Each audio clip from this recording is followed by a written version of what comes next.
is all.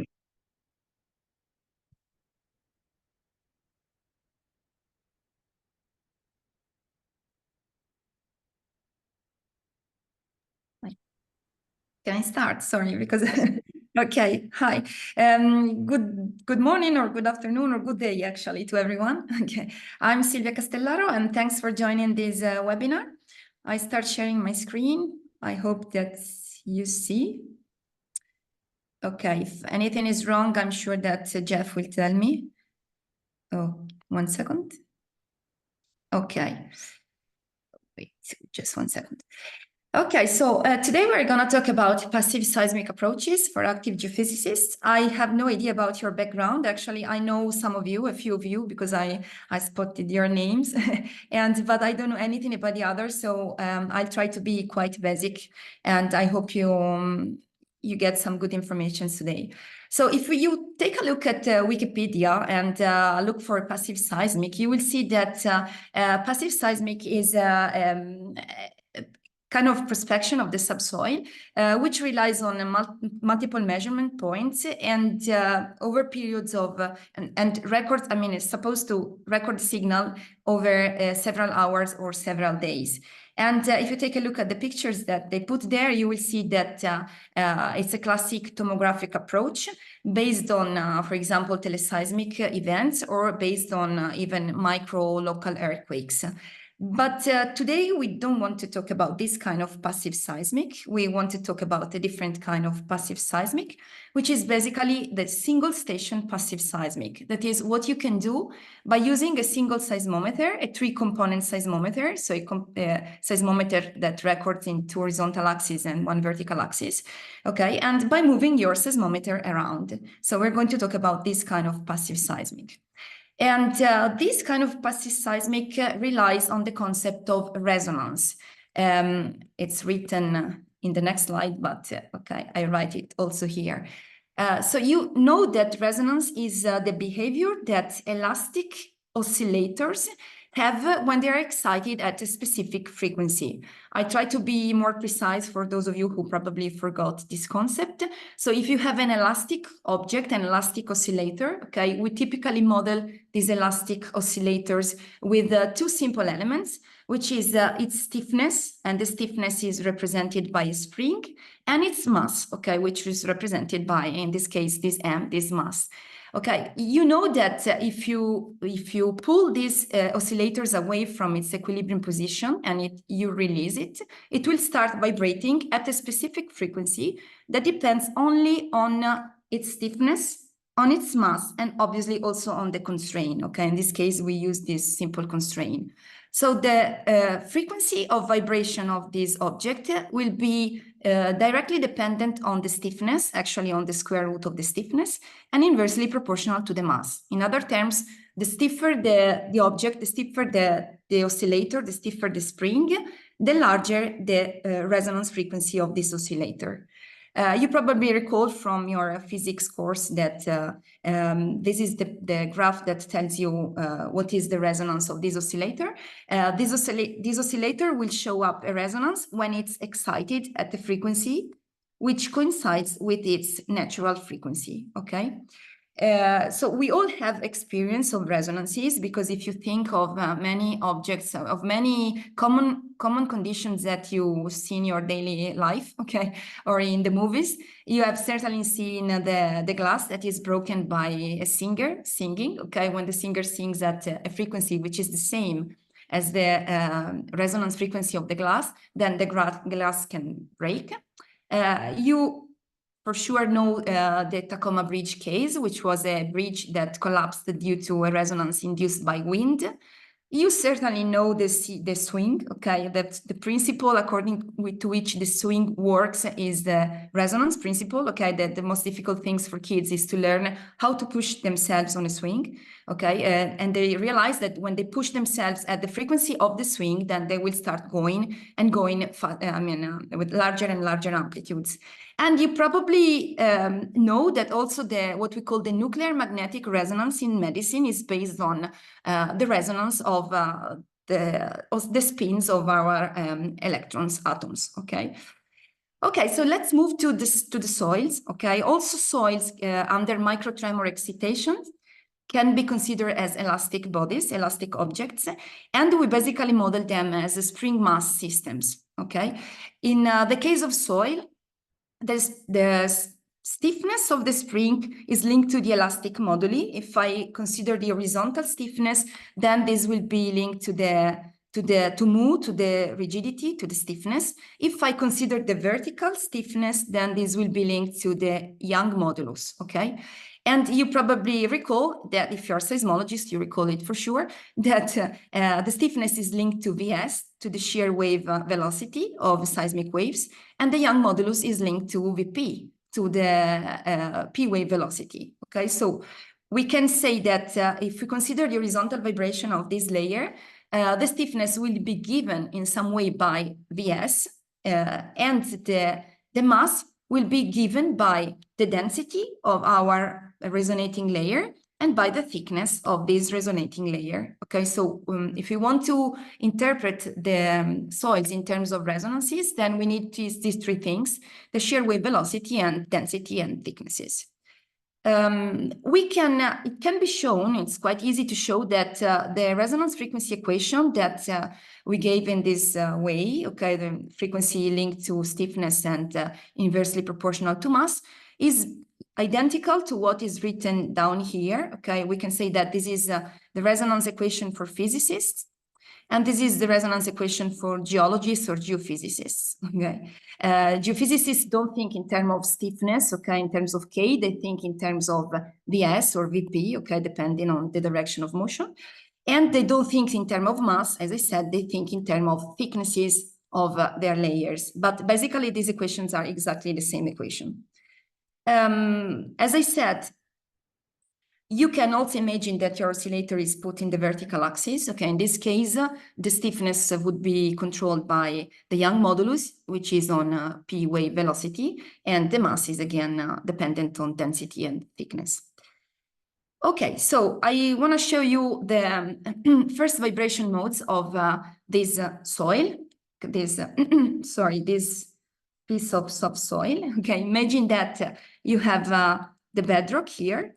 Okay, here you have the bedrock, and this color object that is moving is your soft soil. This is the shape of the first resonance so the model shape of the first vibration mode in horizontal direction of your soft soil, which is ruled by this resonance equation.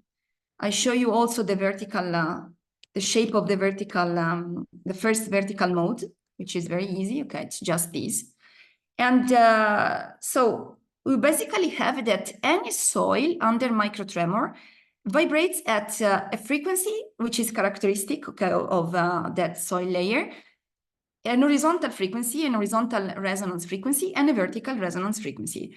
The horizontal frequency is linked to Vs and to the thickness of the layer. The vertical frequency is linked to Vp and to the thickness of the layer. Okay, they both exist, but as you can imagine, the motion in horizontal direction is much wider than the motion in vertical direction. Okay, so in general, horizontal resonances are much more visible than vertical resonances, just because the stiffness in the horizontal direction is much smaller than in the vertical direction. And not only the amplitude of these two motions is different, but also the frequency, because we all know that VPs are larger than Vs, okay? They must be larger. They are about 1.7 times larger or 2 times or even more larger. So you normally expect that for a given soil layer, for a given soil layer, the vertical vibration modes of this soil layer will occur at the frequency, which is about twice the horizontal frequency. Okay, so with this concept, we try to see if we can use these equations, these concepts, to do subsoil imaging. Okay, well, if you take a look at this equation, okay, and if you want to do seismic imaging, if you want to explore something about the soil, then you probably agree with me that what we want to find is the thickness of the layer. Okay, I want to go in the field and try to measure the resonances, and I want to try to determine the thickness of the resonating layer starting from the resonances. Or, for example, I can maybe want to assess VP and VS starting from resonances, okay? It's obvious that if I go in the field and I measure only the frequency, then I have two unknowns, so this system is underdetermined. But if I have a way to constrain one of the other two variables, I can determine the third one. And so this is what we want to do today. We want to try to assess the thickness of our resonating layers from basically the measurement of resonance frequencies. And I'll show you a few ways to do this. So before asking ourselves how to determine the thicknesses of the soils, let's ask ourselves if measuring resonances is easy, okay? Because even if you're not an engineer, maybe you expect that measuring the self-vibrations of buildings must be quite easy because they are fixed only on the ground and they are free to move on the surface. They are very free because they have the air all around. And that's true. Measuring the resonances of buildings is very easy, okay, compared to measuring the resonances of soils. And normally you see a large number of resonances, like in this case, this is the John Hancock Center in Chicago. But you cannot expect that, imagine that this is the ground level and that you have a number of buildings, okay, of tall and small buildings. Okay, this is the height of your buildings. And if you want to turn this height into frequency, you'll see that tall buildings have low frequencies, intermediate buildings have intermediate frequencies, and short buildings have large frequencies. Okay, so if you measure the frequency, the natural frequency of the building, even if you don't see it, you can say something about its height. Okay, so there's a relation between the frequency and the height of the building, because the height goes with the stiffness of the building itself. So the question is, can we do the same with soils? Because if you think of a soil, think of, for example, a basin, okay, with a stiff bedrock, and then the ground level. If you think of the soil and you think that the bedrock is something very stiff, and which means something that we can consider more or less fixed compared to the soil column over this bedrock, okay? You can maybe see a similarity between buildings and soil, okay? Because here I can imagine that I have something like a short building, a tall building, okay, a very tall building, and so on. So I can work in, I can do this similarity between, let's say, seismic engineering and geophysics. And this is what we're going to do now, okay? So can we exploit subsoil resonances to image the subsoil? Yes, I mean, the answer is yes. I show you here a very nice case, but I want to show you a little more now. The only problem is that if this soil were a building, it would vibrate a lot, okay, and measuring its resonances would be easy. But the soils are here, okay, are not as free as to vibrate as buildings, so their resonances are normally a little bit more hidden, more difficult to detect than buildings' resonances. So in some cases, if you are lucky and you in some geological conditions, okay, it's not a matter of being lucky, but it's a matter of being in specific geological conditions.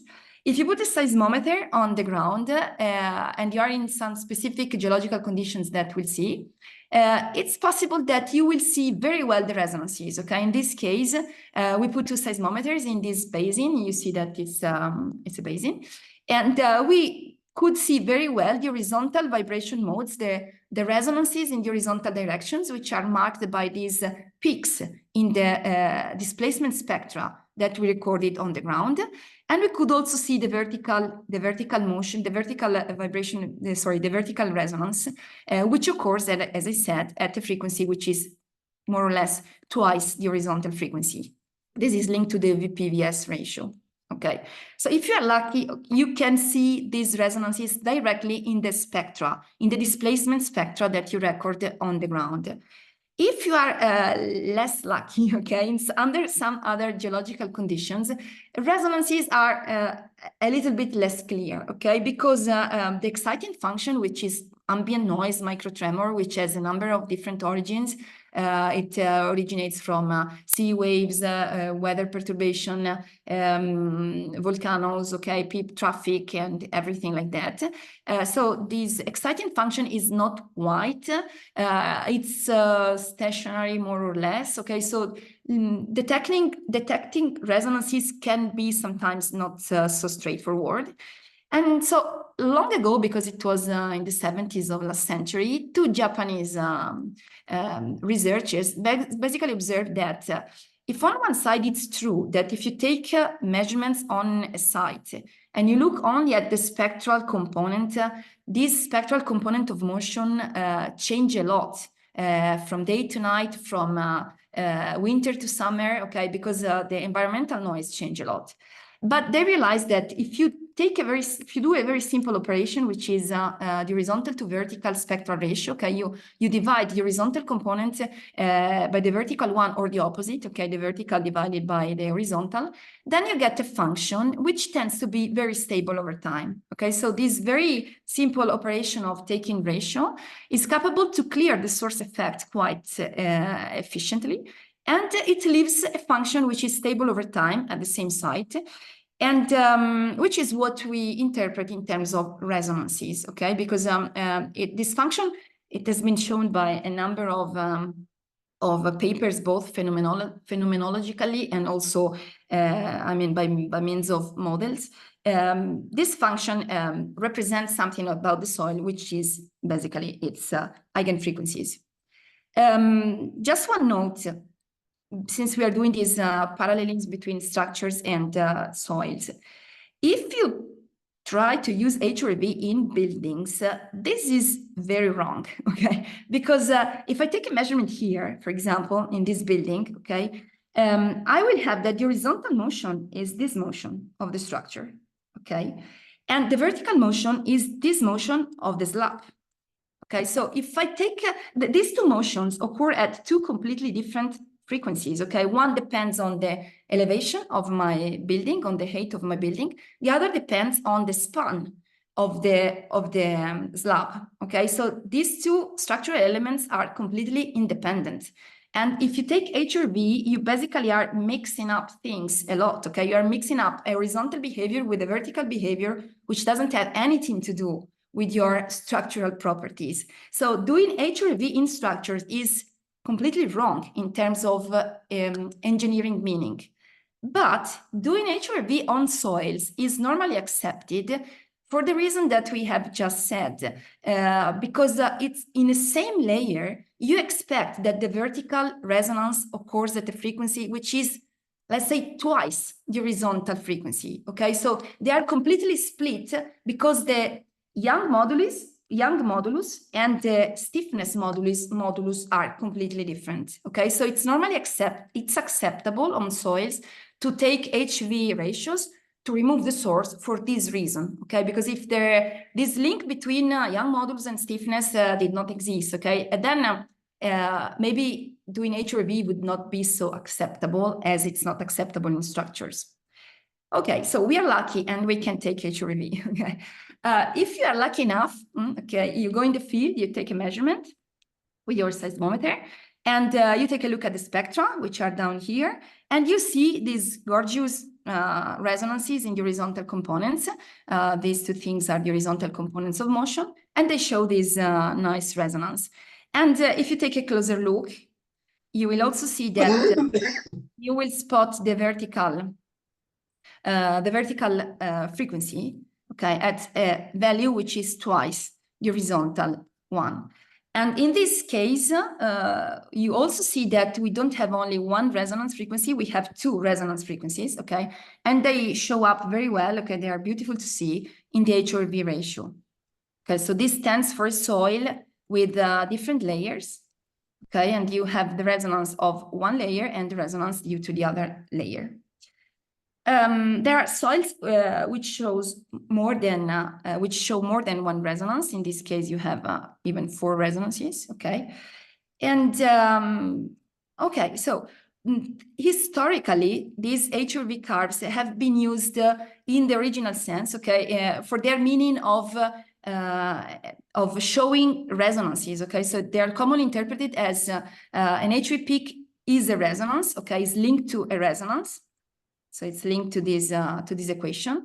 And the main use of these curves was to produce seismic hazard maps, to produce seismic microzonation maps, maps of resonance frequencies. Okay, this was the original application of the method. I'll show you an example. I took it from the literature. And you see a seismic microzonation map where they basically plotted the frequency, the resonance frequency that they measured at this site. This is a very, very common application. There are also other applications because if you recall always sorry, I take the pen. If you recall this equation, okay, as we said before, if you have a constraint on one of these two variables, you can determine the other variables, okay? So if you have a constraint, for example, from a drilling or from an MASW, okay, or a dispersion curve that doesn't go much deep, if you have an initial constraint on one of the two variables, you can, for example, determine the VS profile at your site, okay? This was, for example, proposed many years ago. It was 2009 in this, for example, in this paper where VS30 were estimated by using constrained HV measurements. Okay, if you don't have any constraint, you can't do anything. And this was a second application. But beyond the seismic hazard application and these VS30, let's say, applications, people realized that there's much more to do. Basically, they wanted to try to use this technique to image the subsoil. Okay, as I said, there's an inverse proportionality between the frequency and the thickness of the resonating layer. So this means that high frequencies stands for small, short layers. Okay, small, short resonating layer, while low frequencies stands for thick resonating layers. Okay, so we go from surface to depth. Okay, from high frequency to low frequency, we go from surface to depth, as in any geophysical technique. So, and also our HV peaks basically determines the transition, tells us the transition between something soft, a soft layer, and something stiffer. Okay, because the resonance occurs in something soft, which is constrained by something stiffer. So if we rotate counterclockwise this picture, okay, I rotated it so that we have the shallow features on the top and the deep features on the bottom. Okay, and imagine that you don't take only one H/V curve, you take several H/V curves. Okay, then if you're lucky, you can map something. Okay, by joining the HV peaks, for example, you can start seeing a kind of seismic reflector. First, in terms of frequency, because the direct information that you get is in terms of frequency. But as I said, if you have some kind of information about a possible VS pattern, a VS geometry, okay, at your site, you can move from the frequency domain to the depth domain. Okay, so you can move your HV cars basically from the frequency domain to the depth domain. This is what is shown here. This application is not, I mean, this example is not the first one. Of course, this method was proposed 25 years ago by these two German authors in the Rhine Basin in Germany. And this was the first attempt to link the resonance frequency to the depth of the sediment to bedrock contrast at the Rhine River basin. Things evolved, okay, from that time, the way to plot the data, the way to emphasize the reflectors and so on, so you can get such wonderful pictures. Okay, this is an imaging of the Mugello Basin, which is in northern Italy, actually, it's in Tuscany. And you see that we explored 5 kilometers, and a section of 5 kilometers, just by taking HRV recordings at these sites. Okay, and we had the VS model because we measured VS with dispersion curves at some parts in the basin, and so we managed to get this wonderful imaging of the Mugello Basin at this cross section. This is another example. It's even more interesting, okay, of another reflector mapped by using HRV. This is another case of a very deep reflector, because in this case we are speaking of 600 meters. Okay, so it's quite a big basin, again in northern Italy, over a size of 2 kilometers. And this is another example. This is the example that I showed you before of another reflectors mapped in this site, which is in UK. I found on the web other examples of reflectors mapping in in mine and ore exploration. This is a very old example that we did many years ago, for a tectonic study. We were interested in mapping the bedrock depth in this part of Italy. And this method is also used to map landslides. Okay, if you have, this is a landslide that we have in central Italy, quite a big landslides, and they applied several techniques. One of these was HRV to map the transition between the slide and the stiff bedrock. Okay, so far so good. Okay, we have discussed the nice applications of HRV, but I want to point your attention on a further topic, another element which can help you understanding HV curves in other geological conditions. So let's take a look at these two HV curves. Okay. If you take a look only at the HV curve, okay, they show a peak, one at 0.6 Hertz, one at 0.3 Hertz, okay. This peak seems to be a little bit larger than the other one, but they are normal HRVs, okay. But if you take a look at their spectra, at the spectra from which they derive, then you'll see that these spectra are completely different, and completely different is their meaning, in the sense that this HRV peak here, is linked to a minimum in the vertical spectral component. Okay, so I have an HV curve where the HV peak is linked to a minimum in the vertical component. On the other side, I have an HV peak, which is on the opposite, linked to a maximum in the horizontal components. Okay, so here I have a minimum in the vertical component. Here I have a maximum in the horizontal components. Okay. These two things are completely different in terms of interpretation and in terms of geophysical meaning, okay? In the sense that if I ask you which one you expect to be a resonance, I'm sure that you would say this is a resonance, because a resonance is an amplification of motion at a specific frequency, okay? So here, I clearly see the amplification of the horizontal component at 0.3, 0.4 Hertz. Okay, so this is the resonance. The other one is not a real resonance. Okay, the other one is linked to a minimum in the vertical component. And a minimum, a lack of wave is not a resonance. Okay, can't be a resonance. A lack of wave is, this feature, which is actually more common, because if you take a look at your HRV, if you have some, you'll see that the wide majority of HRV is linked to minima in the vertical component, not to maxima in the horizontal component. This feature is linked to surface waves, okay, and specifically to the Rayleigh wave and the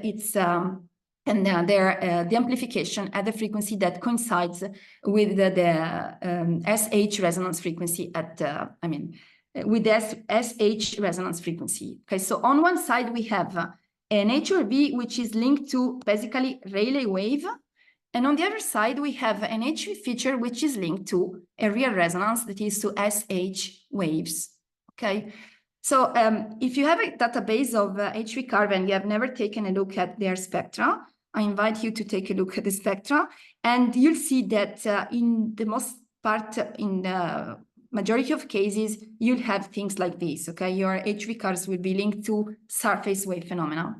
And this is good, because as long as HRV are linked to surface wave phenomena, then the capability of HRV to map your seismic reflector is warranted, okay? Because now we don't have time to enter in the details of theory, but as long as what you see is a phenomenon linked to surface wave trapping in layered media, then you can be sure that you'll be able to image the subsoil like this and to get these wonderful pictures of your subsoil.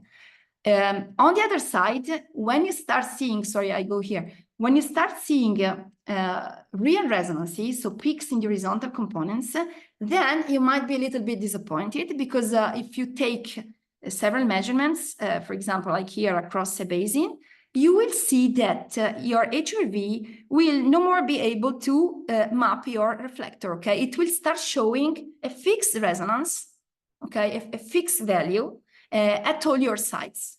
And it won't be able to image your subsoil anymore. Why? Well, the explanation is quite easy, because if you think of a resonance, okay, if I take this basin, okay, and I take this section, this slice, okay, in my basin, and I imagine that I take a number of measurements across this basin, okay, what is the shape of the what's the shape of the resonances that I expect? This would be, oh God, I want to, okay, this would be what we call the longitudinal vibration mode, okay? This is you see the vibration mode along the longitudinal axis, this one. And this would be God, there's no way sorry. I try with well, I cannot, 1 second.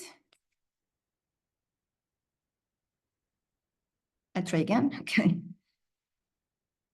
No, there's no way. Okay, anyway, this would be, so maybe I have to change the pointer, but I don't know how to do. Okay, you have to imagine them, sorry. This would be the longitudinal mode of vibration, and this would be the transversal mode of vibration. Okay, so you have one longitudinal motion like this. Let me clean. Okay, one longitudinal motion like this, and one transversal motion like this. Okay, and if you take a look at this picture, you will see, or if you recall how it was moving, now I can't make it move. Okay, it's moving again, good. If you take a look at this movie, you will see that if you change point, okay, acquisition point along your cross-section, the frequency of motion doesn't change, okay? The amplitude of motion change, because the amplitude of motion is small, close to the boundaries, and it's large in the center of your basin. And the same applies to, let me see if I can make this move. No, okay. And the same would apply here, okay? You would have some points that move a lot and some points that are more or less fixed. But what changes is the amplitude of motion, okay? It's not the frequency. So when you are seeing real resonances, you don't expect to see variations in frequency, because if this is an elastic body, okay, if this is an elastic body, it moves as an elastic body, it moves at all sides with the same frequency, and only the amplitude change. Okay, so this is the characteristic. If you think of a swing, the swing doesn't change frequency along the rope. Okay, the frequency is always the same. It's the amplitude that change. Okay, so it's absolutely normal for a real resonance that a real resonance cannot track your subsoil reflectors, because they are unique value that represents the geometrical distribution and the mass distribution of your cross section.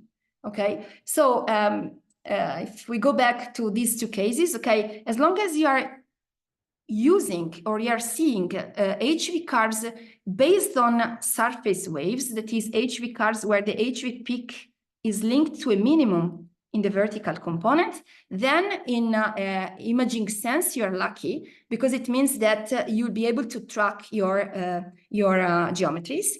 On the other side, if you start seeing real resonances, that is resonances linked to SH waves or to P waves, okay, then in this case, you won't see the HV peak moving anymore, because it's not, I mean, a resonance doesn't change in the different part of your body, okay? It's a unique value for your entire body. So what makes these things visible, or these things, I mean, what is the difference? When do I expect to see Rayleigh waves dominating compared to body waves dominating? Well, the answer is quite easy, in the sense that the smaller the aspect ratio of your basin, so of your layers. Okay, the more your layers are horizontal or your basins are large and shallow, the easier it will be for you to see HV curves based on surface wave, with surface waves dominating. On the other side, the more your geological structures are narrow and deep, then the more you will be seeing real resonances.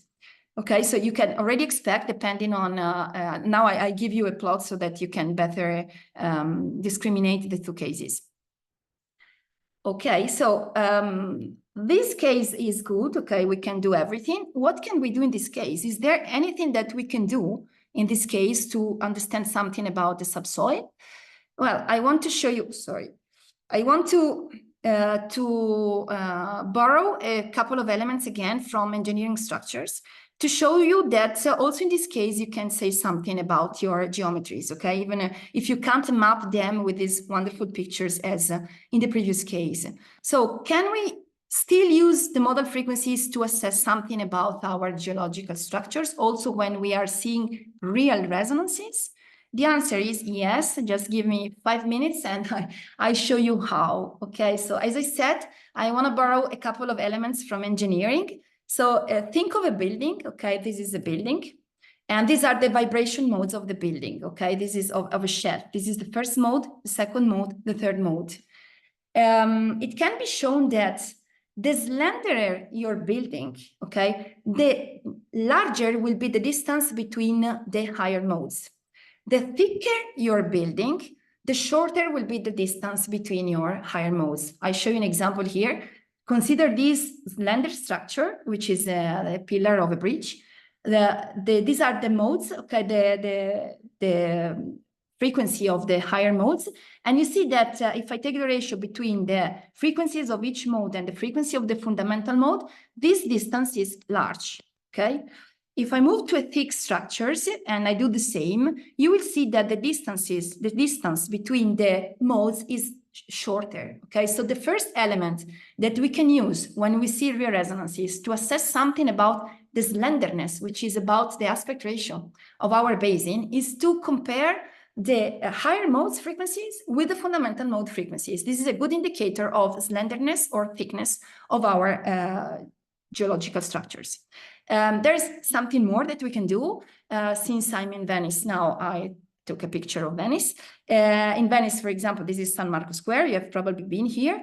If you consider the San Marco bell tower, okay, you see that it has a square cross-section. If you take this, which is called Procuratia, it's a big building, okay, you see that its section is completely different. This is a very elongated structure, okay? So you expect that if you take a measurement on a square structure, you will see the same frequencies in the two directions, in the transversal and in the longitudinal direction.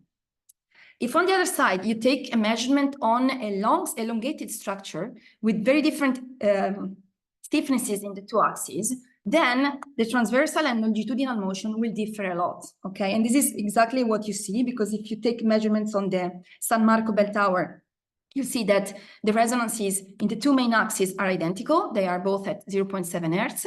If you take a measurement here, you'll see that the behavior in the two orthogonal direction is different, okay? And you have a soft, let's say, a stiff axis and a less stiff axis, okay? So in this case, the comparison between the transversal motion and the longitudinal motion, again, tells you something about the stiffness distribution and the geometrical distribution of your masses, okay, and stiffness of your objects. Okay, so can we apply this to concept? Can I use the transversal to longitudinal ratio or the higher modes frequencies versus fundamental mode frequency to understand something about the subsoil, even when the subsoil is, the HRV is showing real resonances, okay, and I cannot image my reflectors anymore? The answer is yes. Okay, a few years ago, we did a quite extensive numerical study. We made models of many kind of basins. Okay, if you are interested, I mean, the link is this is the paper, or I can send it to you. Okay, so we made a numerical model, a big set of numerical models. And we basically studied the sequence of higher modes in this case, the longitudinal mode. So you see the longitudinal mode of a typical basin, and you see the typical modes of a transversal, the typical shapes of transversal modes.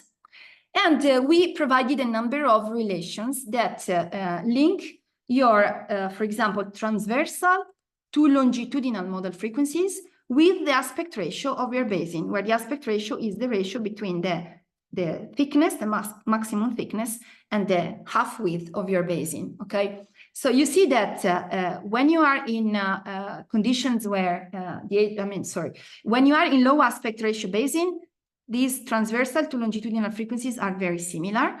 As long as you move away from, low aspect ratio, as long as you move to large aspect ratio basins, or not only basins, okay, it applies also to other structures, then you'll see that the transversal to longitudinal motion becomes larger, okay? And since measuring, I'll show you in a while, measuring transversal and longitudinal frequencies is quite easy, assessing transversal and longitudinal frequencies is quite easy, you have an immediate indicator of the aspect ratio of your basin, just comparing the transversal and longitudinal modal frequencies.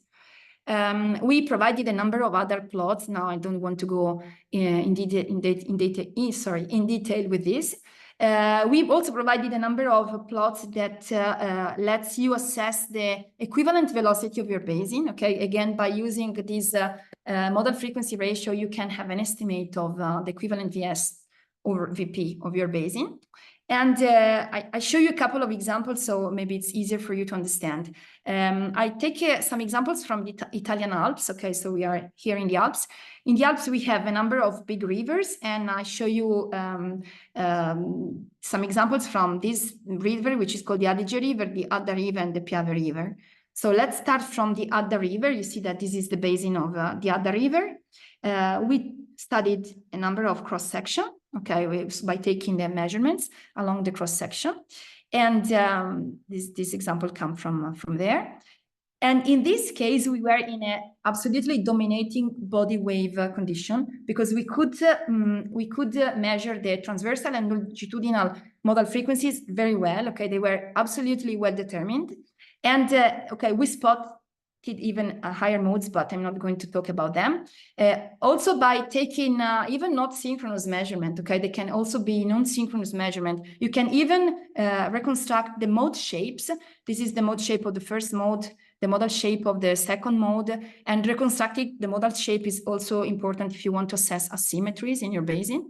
Anyway, so by simply looking at this transversal to longitudinal ratio, and also possibly to other ratios, by using this chart, okay, we managed to assess that we had the ratio between the transversal motion and the longitudinal motion, which was of 1.22, which stands for an aspect ratio of our basin of 0.5. Okay, so we basically assessed that our basin was about 500 meters thick, and the equivalent VS was 640 in this meter per second. In this basin, we also had information from seismic reflection, so we could compare our results.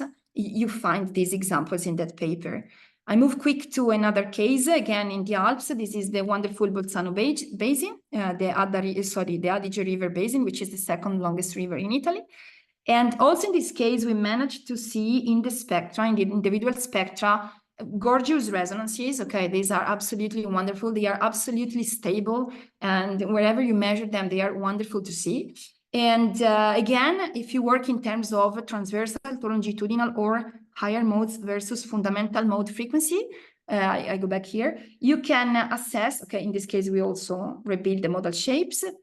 In this case, we assessed that the aspect ratio of our basin was a little bit lower than the case before. In this case, it was 0.4, and we managed to assess the maximum thickness and the equivalent VS. Just for you to know, in this basin, we also installed a permanent station, and so we managed to study 5 years of data, and we could see how these resonances change. They have a periodicity and a yearly periodicity. and even a daily periodicity, okay? You probably know that people are studying the relation between water content and these things.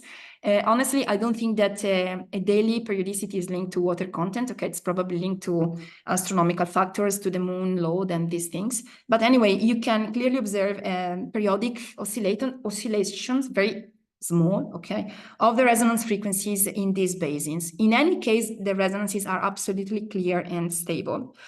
And show you last example. Okay, this is a smaller river in Italy, the Piave River, and it's a wonderful place.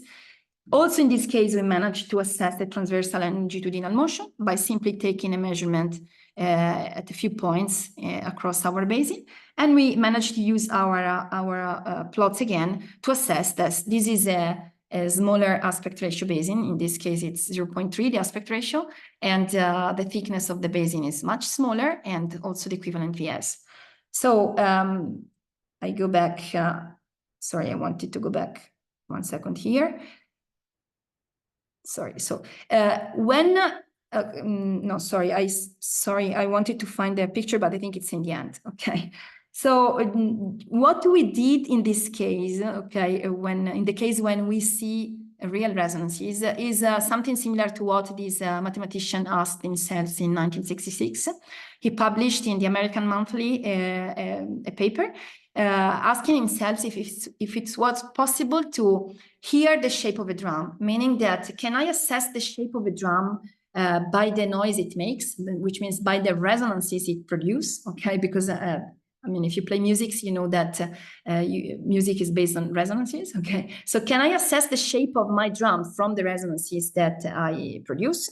And we basically did the same thing. Can we hear the shape of our basins when our basins show only two-dimensional resonances and HRV cannot work anymore? Okay, so the answer we gave is yeah. I mean, yes, you cannot do as beautiful imaging as with HRV when they are dominated by surface wave, but you can still do something. And specifically, you can still assess the aspect ratio of your basin, and which means the maximum depth.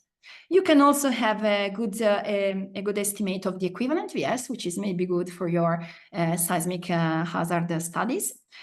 Clearly with uncertainties linked to the wavelength that you use, but this is physics. I mean, this is not HRV. This applies to any technique in physics. Okay, so going back to the conclusions, okay.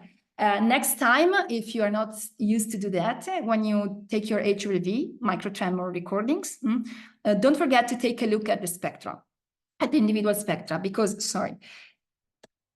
because if your individual spectra are dominated by a minimum in the vertical component, okay, then you are probably in a surface wave dominated case, and in this case you can be sure that you get wonderful images of your subsoil. If on the other side you start seeing big resonances, okay, no minimum in the vertical component, and nice peaks in the horizontal one, and this in the horizontal components, and these horizontal components are also different in the transversal and longitudinal direction, then you are in a, let's say, body wave dominated case, okay? Then you are seeing the real resonances of your geological object, and these resonances are not expected to change with the position of measurement, okay? Because they are real resonances. Anyway, if you still want to use these things to do some kind of imaging, then try to think in terms of transversal to longitudinal ratios or higher modes versus fundamental mode frequencies, exactly as people do in structural engineering, for example. Okay, so this was a kind of summary. I don't know if someone is going to give you the slides. I put these things in case someone is going to give you the slides. And I stop here. Thank you very much for your attention. And hopla. Thank you. Thank you for your. So Sylvia, we had a couple questions. Peter Walker, I'm assuming you see the questions in the chat also? Yeah. So I go through the questions, okay? Okay, I think that Peter Walker, I think you all see the questions, right? He asked that frequency is V divided by 4H implies resonance is 1/4 wavelength, which is correct. And resonance is also seen at integer multiple of F. Yeah, okay. In some cases, you can also see higher modes. Okay, this is, I think, Peter, I don't know if you did this question maybe at the beginning, because this would be, of course, higher modes. Okay, what I showed at the end as longitudinal mode 2, 3. Okay, so yes, of course, there exists also resonances at multiple of F. Okay, it's not only integer multiples. Integer multiples apply only to the case of a single layer. Okay, overlying a stiff bedrock. It's a little bit more complicated, but I mean, the principle is the one that you have written. Sarah asked, okay, please mute yourself. Okay, Nicolaus. So we have a progressive movement of the frequency depending on the stiffness of the layers. I think that, again, you were talking about the first part, okay, the HV dominated by surface wave. You have a progressive movement of frequency, which depends on two things, on the stiffness and on the thickness, okay, because frequency is linked to stiffness, which is Vs, and thickness, okay? So it's the combination of these two things that make frequency change. Normally, it's assumed that velocity doesn't change that much, okay? But of course, even if velocity changes because you have a geological variation over your measurements, then you should take into account also these. I hope I answered, Nicolas. Otherwise, please write an email to me. I think that you find my email easily online, and I will be glad to answer you better. Thank you, Alf. Eduardo, which software do I use? Oh, well, I normally do things on my own, but in that case, the software that I used to provide some of those sections was Hivi. Hivi, it was written, which is a software produced by Mo, which is the company with which I work. But I mean, nothing prevents you from doing things on your own if you can do that.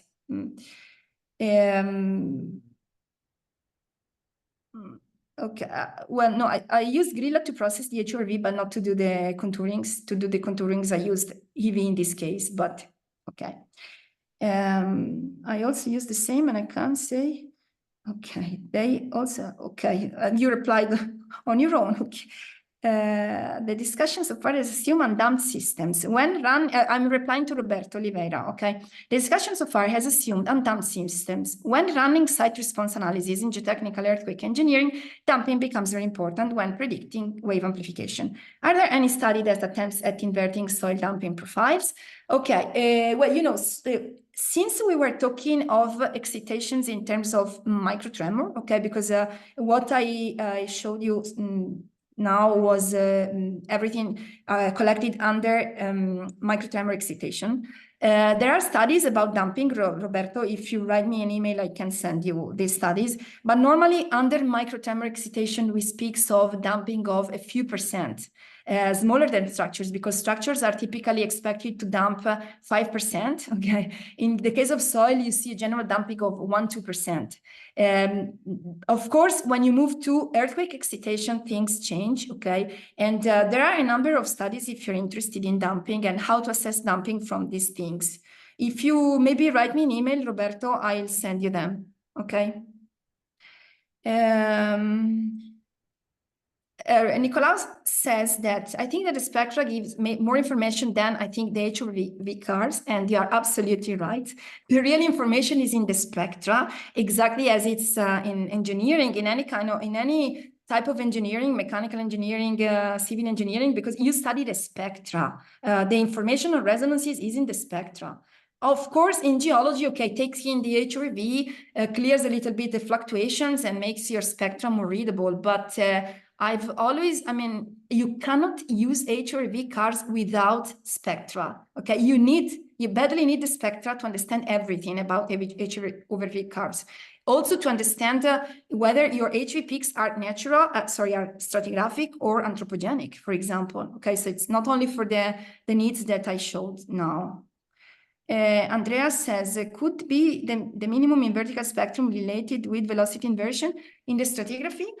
Also in this case, Andrea, there are some studies about velocity inversions and typically velocity inversion doesn't lower the vertical spectra, it lowers the horizontal spectra a lot, okay? Because if you have a velocity inversion, you have that lab waves stop existing in a fundamental mode, you have that horizontal component of motion is lowered. So what you observe in velocity inversion is typically a vertical component dominating over the horizontal one. If you write me an email, Andrea, I send you a couple of papers where this is shown quite clearly. Okay. Thank you, Nikolaos. What's the effect of near groundwater level on measurement? Oh, this is an interesting question because, as you know, water doesn't affect shear wave velocity at all, but it affects P wave velocity. And it means that you have an effect on the Poisson ratio. And HV curves is quite sensitive to the amplitude of HV curves is a little bit sensitive to the Poisson ratio. So if you stay at a single site and you take measurements continuously, okay, you'll see a fluctuation in amplitude mostly linked to these variations in the Poisson ratio. This is an interesting point, Sechkin. Thank you, Silvana. How thick each layer should be to be able to identify? I replied to Mohammed. The thickness depends on the depth because close to the surface, you have a larger resolution. You're working with high frequencies and then you have a better resolution. If you move deep, then of course you lose resolution because you are using long waves. So there's not a unique answer. The answer is that it depends on the wavelength that you are using. Okay, so it depends on the frequencies. It can be some less than 1 meter, the sensitivity in the high frequency part, and it can be sensitivity of 100 meters in the very low frequency part. Okay. Alastair, sorry if I misspell it. The 2D example shows a second shallow peak. Could you use HVSR to accurately map a shallow impedance contrast within basin sediments? Yeah, I mean, you can map more than one reflectors, yes. As long as if you're sure that that second peak is not higher mode, okay, so it really depends a little bit on whether those other peaks that you see are higher modes or whether they are independent peaks, okay, independent, let's say, surface wave, let's say resonances, okay, if it's not a real resonance. So it depends a little bit, but there are cases where you can absolutely map more than one peak, yes, more than one reflector, sorry. Is it possible? Yes, John, I think, I mean, if they have your email, your email list, I can send the PDF, of course. Hector asked, would you expect to see a change in F0 through geological time due to the compaction in the basin? You know, it depends on how much the compaction, I mean, because the compaction in the sense that it changes the density, I think, more than the thickness. So of course, things like subsidence, compaction, okay, can have a role, but this can be visible normally at high frequency only, okay, because I don't expect that the basin with 500 meter thickness can be so sensitive to compaction. I don't know if I answered your question. Ciao, Coffee. Ciao, Hector. Ciao, Luis. Oh God, there are a lot of messages. In the case, Mohammed, again, in the case of coastal environments, islands, if we have a sequence of sand and clay, is HVSR a good tool for mapping the subsurface? Well, Mohammed, if you are looking for the sand clay transition, I'm not sure that you're going to see large reflectors. For example, here in Venice, we also are in the same condition because Venice is a lagoon, and we have silt and clay transitions. And sometimes in the presence of old paleo channels, okay, then the sand is a little bit cemented, and you can see that very well. If you take some measurements in the San Marco Square, you see very well the old Grand Canal, okay, because it corresponds to a cemented layer, a cemented sand layer. But if the transition between cell and scene, I mean, you normally need at least an impedance contrast of, let's say, 1.5. Okay, an impedance contrast means the product between density and velocity, okay? So you need a change in the product of density and velocity of about 1.5 to be able to see it. Otherwise, Mohammed, again, also you write me an email. Cecilia, or in Italian, or Cecilia, how long do we have to record to get good spectrums? Can I use one H geophone means 1 hertz or 1 hour? Maybe 1 hertz, okay. So Cecilia, the recording duration depends on the frequency of interest. If you're interested in frequencies above 1 hertz, a few minutes are more than enough, because then you process the windows in a short windows, okay? I mean, with 10 minutes recording, you are more than okay. If you want to go deeper, if you want to go as in my cases, down to 0.1 hertz, then 20 minutes are more recommended. If you don't know anything about the site, maybe you spend the first time half an hour. But I mean, once you are convinced that the resonances are around that value, you can shorten your recordings a little bit. So you can use 1 hertz geophone. You can use everything, in the sense that, I mean, in some cases, I mean, the geophone, if you condition well your geophones and treat the signal in a digital way, then you can go very deep also with larger frequencies geophones. There's a paper showing that 4.5 hertz geophones are more reliable than 1 hertz geophone in this type of measurements, because they have less drifts in these short recordings. But of course, you have to be able to correct for the transfer function, to process the data in a good way. Martin, ciao. What happens when we have inversions of speed, or there is some effect when the attenuation is high? For example, in the case of a geothermal field, sorry. Well, when you have velocity inversions, as I said to the other guy, I don't remember his name, you tend to have something that goes all below 1, okay? Because you tend to have the vertical components dominating over the horizontal ones.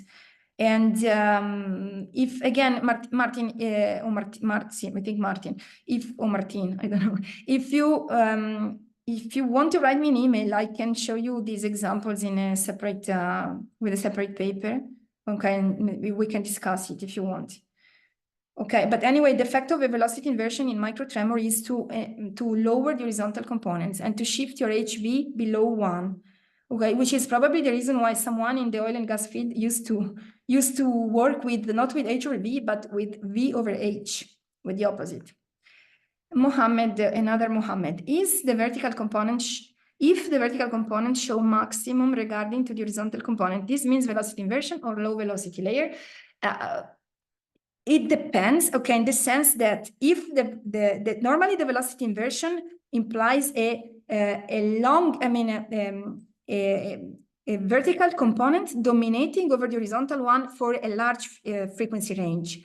If your vertical component rises above the horizontal one just for a tiny frequency interval, then that's probably the vertical resonances of your layer.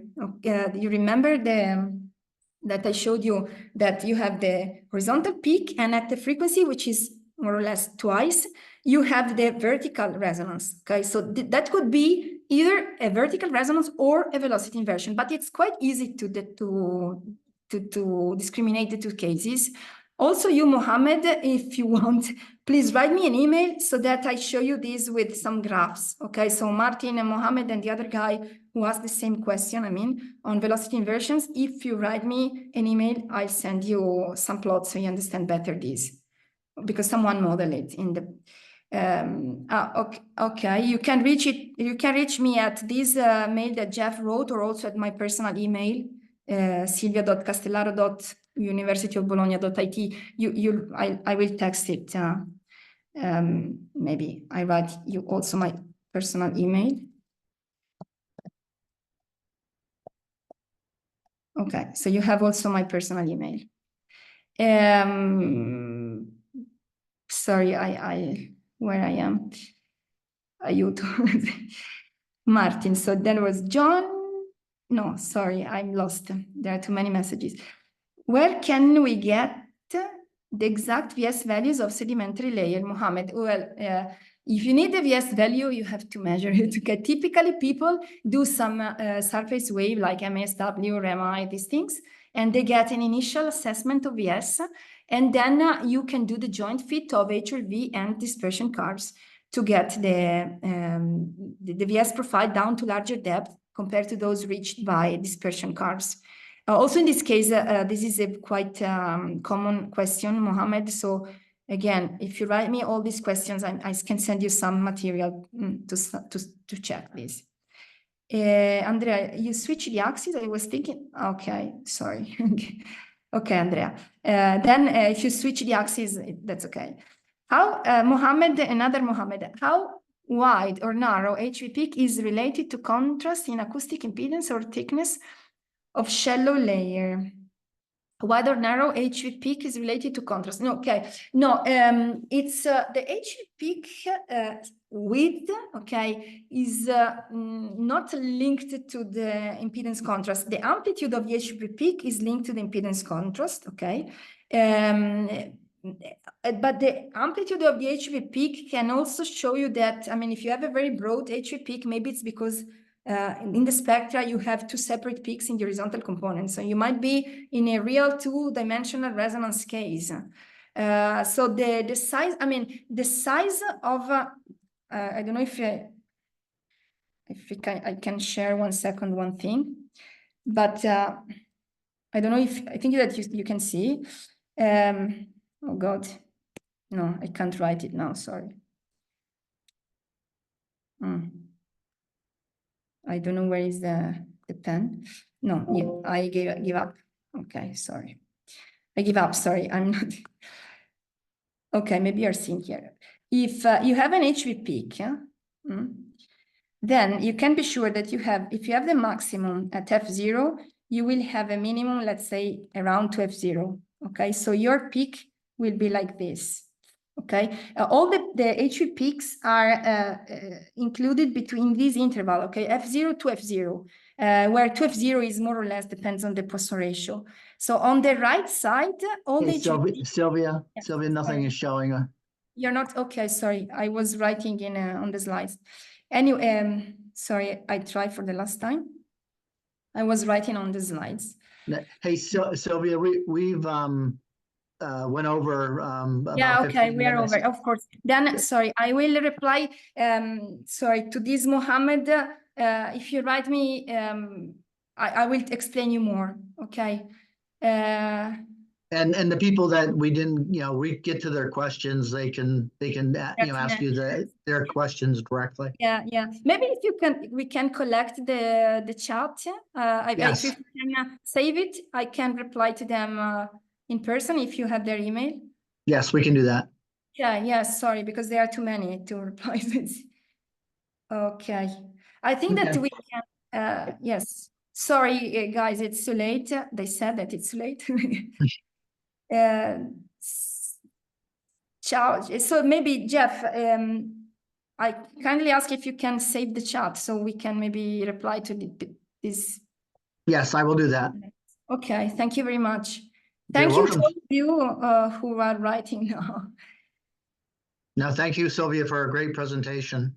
Thank you to you all. Okay, and my best regards to all of you.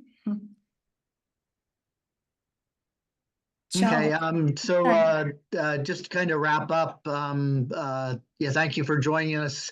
Aegis is planning on several other tag webinars this summer, so you should be hearing about them soon.